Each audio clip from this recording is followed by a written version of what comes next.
ہمارا یہ سیگمنٹ ہوتا ہے وظائف کا. آپ وقت نوٹ کر لیجئے, کم و بیش اسی وقت ہم روزانہ حاضر ہوا کریں گے انشاءاللہ.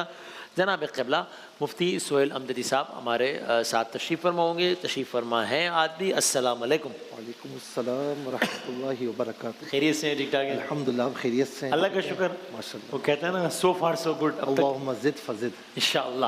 ویسے ذرا اس کا یہ بتائیے گا, بھی اکثر کہتے ہیں جملہ, تو اس کا کیا اس کے معنی ہوتے ہیں اور یہ کس موقع پہ کہا جاتا ہے؟ یہ اللہ تعالیٰ آپ کی ہمت, آپ کی استقامت, آپ کی خوشیوں میں اور آپ پر جو بھی نعمتیں ہیں اس میں اضافہ در اضافہ فرمائے. واہ واہ واہ, کیا بات. اور یہ اللہم زد فزد, کیا بات, زبردست, جزاک اللہ. تو مفتی صاحب میں ذرا آؤں یہ سوال پر آؤں, پھر ذرا اس پہ کچھ متعلقہ سوالات بھی کریں گے. اس سے حیدرآباد سے ہیں صلاح الدین صاحب, کہہ رہے ہیں کاروباری آدمی ہوں, کاروبار اچھا چل رہا ہے, لیکن آپ جانتے ہیں کاروبار میں اونچ نیچ ہو جاتی ہے. اللہ سے ڈر لگتا ہے, تو میں چاہتا ہوں میرا کاروبار شریعت کے مطابق ہی رہے, اور جہاں کاروبار میں بہتری آئے وہیں ترقی کی راہ میں آنے والی رکاوٹیں بھی دور ہوتی رہیں. کوئی صحیح حدیث سے وظیفہ بتائیں. اللہ مطلب صرف ایک کامنٹ اس میں, یہ ایکچولی یہ ہے بڑا المیہ ہے لیکن سچ ہے. یہ میں ذاتی تجربے کی بنیاد پہ بھی کہہ رہا ہوں, آپ کو اندازہ ہے یقیناً آپ کو بھی.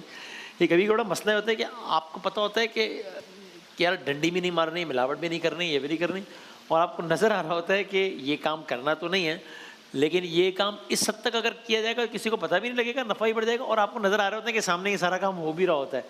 اور ایسے میں آپ کو پھر یہ فیصلہ لینا ہوتا ہے کہ نہیں ٹھیک ہے میں نے. تو کبھی کبھی بندہ سوچتا ہے کہ یار مطلب اب یعنی میں نے جملے سنے لوگوں سے, بھائی جان وہ تو ٹھیک ہے یہ سب غلط ہے, لیکن اب کاروبار آپ کر ہی نہیں سکتے اگر یہ نہیں کریں. بھائی اتنا تو کرنا ہی پڑتا ہے. اچھا, پھر ذہن میں ایک بات یہ بھی آتی ہے کہ مختلف اقوام پہ جو بڑے بڑے عذاب ہے, ان میں سے ایک قوم کا عذاب ہی یعنی اتنی بڑی چیز سمجھی ہوگی نا اللہ تعالیٰ نے, کہ ایک قوم پہ عذاب آنے کی بنیادی یا مرکزی وجہ یہ تھی کہ ناپ تول میں کمی. یعنی اتنا بڑا جرم جانا ہوگا اللہ تعالیٰ نے کہ قوم ملیامٹ ہو گئی.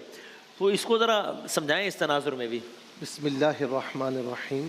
اللہم صلی علی محمد وعلی آلہ واصحابہ وبارک وسلم. دیکھیں وسیم بھائی, ایک بات تو میں یہ کروں گا کہ جب آپ کا بزنس اچھا چل رہا ہے نا, تو اللہ تعالیٰ سے اچھی امید رکھیں. صحیح. یہ نہیں کہ ایسا ہو جائے, ایسا نہ ہو جائے, وہ ہو جائے. بعض اوقات یہ انسانی سوچوں کی جو سائنس ہے نا, یہ بڑی خطرناک ہوتی ہے. بعض اوقات بندہ جو سوچتا ہے وہ ہو جاتا ہے. یہ ہوتا ہے نا, یہ بالکل صحیح ہے, بالکل ہے.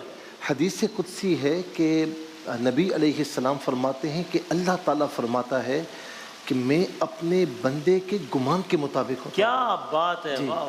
اچھا سوچو اچھا ہوگا. جی جی جی جی جی, برا نہ سوچیں کہ یہ نہ ہو جائے وہ نہ ہو جائے. یعنی یہ جو ہم کہتے ہیں, سوری بات کٹ رہی ہے بار بار, کہ یار نیگیٹو نہیں سوچنا چاہیے, تو اس کی نیگیٹو نہ سوچنے کی ایک شرعی وجہ بھی ہے ہمارے پاس, کہ نہ ڈونٹ بی ٹو نیگیٹو. جی, یہ ایک علیحدہ بات ہے کہ اسباب اب اختیار کریں, جو پریکاشنز ہیں, ساری چیزیں تدبیریں وہ کریں, لیکن برا نہ سوچیں. صحیح. آپ ایک روم میں بیٹھے ہوئے ہیں, ٹھیک ہے نا, ایسے کئی لوگ میرے پاس آتے ہیں, روم میں بیٹھے ہوئے ہیں تو ان کو لگتا ہے کہ فین چل رہا ہے, اور کچھ دیر کے بعد واقعی وہ کہتے ہیں کہ چل رہا ہے, حالانکہ نہیں چل رہا ہوتا.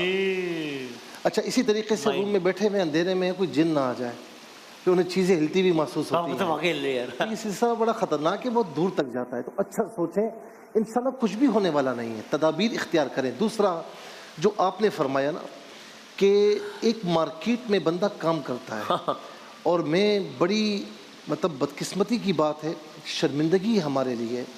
دیکھیں, غیر لوگ ہم سے نہیں کہتے کہ کاروبار میں ملاوٹ کریں, جھوٹ بولیں, دھوکہ دہی کریں, دوسروں کا مال ہڑپ کر جائیں, پتہ ہی نہیں ہے, وہ تو نہیں کرتے. آپ بھی جاتے ہیں, آپ کو پتہ ہے کیا معاملہ ہے, ہر چیز پر ایکسپائری ڈیٹ لکھی ہوئی ہوتی ہے, کوئی مسئلہ نہیں, ذرا کوئی چیز ہوتی ہے وہ بتا دیتے ہیں آپ کو, ٹھیک ہے نا. تو اسی لیے اپنے گریبانوں میں جھانکیے کہ مسلمانوں کی مارکیٹ میں جو آج کل ہو رہا ہے, اچھا کسی سے, اور رمضان کے مہینے میں زیادہ ہونے لگتا ہے. جی جی جی, آپ دیکھیں فروٹ ہے, سبزیاں ہیں, ویجیٹیبلز ہیں, ان کے ریٹ پہلے کیا تھے اور اب کیا ہیں. تو یہ بھی ہمیں غیر لوگ کہتے ہیں کہ بھائی رمضان آ رہا ہے ذرا بڑھا دو. بقول مفتی اکمل کہہ رہے ہیں پچھلے 2 مہینے سے میں اچھا کیلا تلاش کر رہا ہوں, مارکیٹ میں نہیں مل رہا, چونکہ وہ ذخیرہ اندوزی ہو رہی تھی رمضان کے. رمضان میں کیلے صاحب تشریف لائیں گے. نہیں مل تو, بقول مفتی اکمل صاحب مل تو رہا ہے لیکن مہنگا مل رہا تھا. معیاری, ہاں جی جی جی. تو اسی لیے ہم سب کو اپنے گریبانوں میں جھانکنا چاہیے. شعیب علیہ السلام کی قوم نے ان سے یہ کہا تھا, کیا تمہاری نمازیں ہمیں کاروبار میں ناپ تول میں کمی سے روکتی ہیں کیا؟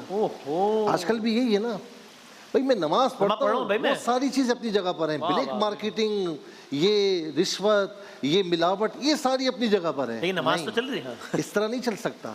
ادخلوا فی السلم کافہ، ایمان والو اسلام میں مکمل داخل ہو جاؤ، ادخلو۔ اسلام ایک نظام کا نام ہے۔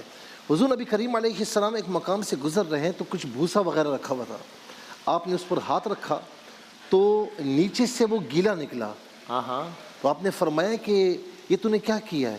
اس نے عرض کی یا رسول اللہ گیلا، فرمایا اسے اوپر کیوں نہیں رکھا تاکہ دیکھنے والے کو پتہ لگ جائے کہ یہ گیلا ہے، چھپایا تم نے؟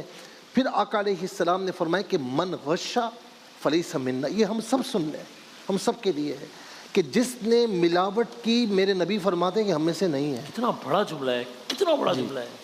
اچھا آپ نے کسی ایسے بندے کو دیکھا کہ جو بزنس کرتا ہو، ملاوٹ بھی کرتا ہو اور جھوٹ بھی بولتا ہو، ساری چیزیں، وہ خوش رہتا ہو؟ میں نے نہیں دیکھا ہے، کہیں نہ کہیں نکل جاتا ہے۔ اور میں نے ایسے لوگ دیکھے ہیں کہ زمانہ کچھ بھی کرے وہ کہتے ہیں ہمیں اپنی قبر میں جانا ہے، میں نہیں کروں گا، اور وہ نہیں کرتے۔ اللہ تبارک و تعالیٰ انہیں وہاں سے بچاتا ہے کہ ہماری سوچ ہے، ہم امیجن بھی نہیں کر سکتے۔ لہٰذا وہ علامہ اقبال نے کہا نا کہ قیاس نہ کر اپنی ملت کو اقوام مغرب سے، خاص ہے ترکیب میں قوم رسول رسول ہاشمی۔ ہاشمی۔ اس کو غور کریں کہ آپ کی نسبت کہاں جڑی ہوئی ہے، ہاں واہ، آپ کی نسبت کہاں جڑی ہوئی ہے۔ میرے نبی کو کتنی تکلیف ہوتی ہوگی جب ہم ایسا کرتے ہیں۔ اللہ رب العالمین ہم سب کو صحیح طریقے سے کاروبار کرنے کی توفیق نصیب فرمائے۔ اب میں ان پر آ جاتا ہوں کہ یہ کہتے ہیں کہ مجھے اللہ سے ڈر بھی لگتا ہے اور میں چاہتا ہوں کہ میرا کاروبار شریعت کے مطابق ہی رہے۔ میں اپنے اس بھائی کو میں سمجھتا ہوں کہ مبارکباد پیش کرتا ہوں کہ جو یہ کہہ رہا ہے کہ میرا کاروبار شریعت کے مطابق ہو جائے۔ میں دو باتیں اس میں عرض کروں گا وسیم بھائی، بڑی اہم ہے۔ ایک تو یہ کہ ہم کاروبار کرتے ہیں نا، ہم سب کا مطمع نظر یہ ہوتا ہے کہ ایک چیز میں ہماری مونوپولی ہو جائے اور پھر ہم وہ دبا کر جس ریٹ پر چاہیں بیچیں۔ آپ کا حق ہے، آپ کا حق ہے، لیکن خیر الناس من ینفع الناس، کہ لوگوں میں سے بہترین وہ ہے جو لوگوں کو نفع دے۔ بزنس کریں اس نیت کے ساتھ کہ مجھے بھی نفع ہو اور آنے والا جو کسٹمر ہے اسے بھی نفع ہو۔ آپ کے کاروبار میں ہمیشہ انشاءاللہ برکت ہی برکت رہے گی۔ اور دوسرا، اپنے رب سے ایک پارٹنرشپ کر لیں۔ میں نے دیکھا ہے، جس مقام پر ہوں نا، یعنی جس جگہ پر بیٹھتا ہوں عیدگاہ میں، تو وہاں پر مارکیٹ سامنے ہی ہے۔ اچھا مارکیٹ میں مندی ہو کچھ پتہ لگ جاتا ہے، ہر کوئی آتا ہے وظیفہ دے، یہ کرے، مفتی صاحب بونی نہیں ہوئی، کوئی کہتا ہے بسم اللہ نہیں ہوئی۔ ایک بندہ ایسا ہے، میں نے اس سے کہا، میں نے کہا حاجی صاحب آپ کبھی کاروبار پر ڈسکس نہیں کرتے، آپ نہیں کہتے کہ مندی ہے؟ تو انہوں نے مجھے بتایا 76 ایئرز ان کی ایج ہے۔ انہوں نے مجھے بتایا کہ مفتی صاحب میں نے جب کاروبار شروع کیا تھا نا تو میں نے اپنے کاروبار میں اپنے رب کا حصہ باندھ لیا تھا، مجھے اتنا حصہ دینا ہے۔ کہتا ہے کچھ بھی ہو جائے اللہ تبارک و تعالیٰ مجھے وہاں سے دیتا ہے جہاں سے میرا گمان بھی نہیں ہوتا۔ کیا بات ہے، اللہ اکبر۔ تو یوں کر لیں۔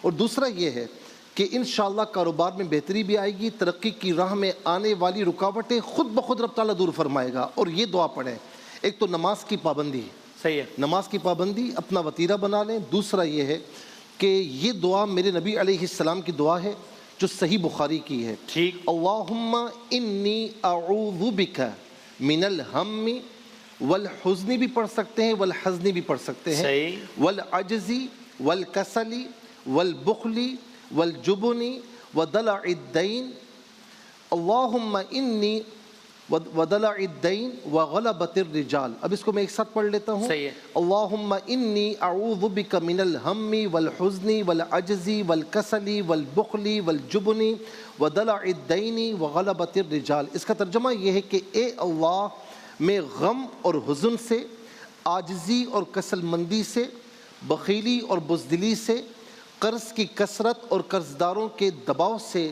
تیری پناہ چاہتا ہوں۔ اس دعا کو صبح و شام کوئی بھی نماز مقرر کر لیں، اس کے بعد 11 مرتبہ پڑھ لیں، لیکن اس کا ترجمہ اور اپنے احوال پیش نظر رکھیں، اپنا حال اللہ تعالیٰ کی بارگاہ میں پیش کر دیں۔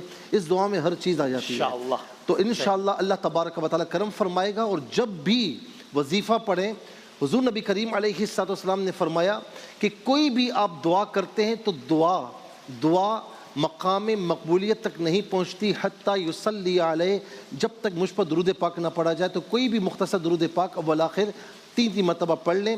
اور اس کے علاوہ قوی، یہ اللہ تعالیٰ کا صفاتی نام ہے، چلتے پھرتے اٹھتے بیٹھتے، اور اس میں وضو بھی ضروری نہیں، یا قویو یا اللہ پڑھتے رہیں، اللہ تعالیٰ انشاءاللہ آپ کے حالات بہت اچھے فرمائے گا، اور اس میں کوئی ڈاؤن فال بھی نہیں آئے گا انشاءاللہ۔ بہت نوازش، بہت شکریہ۔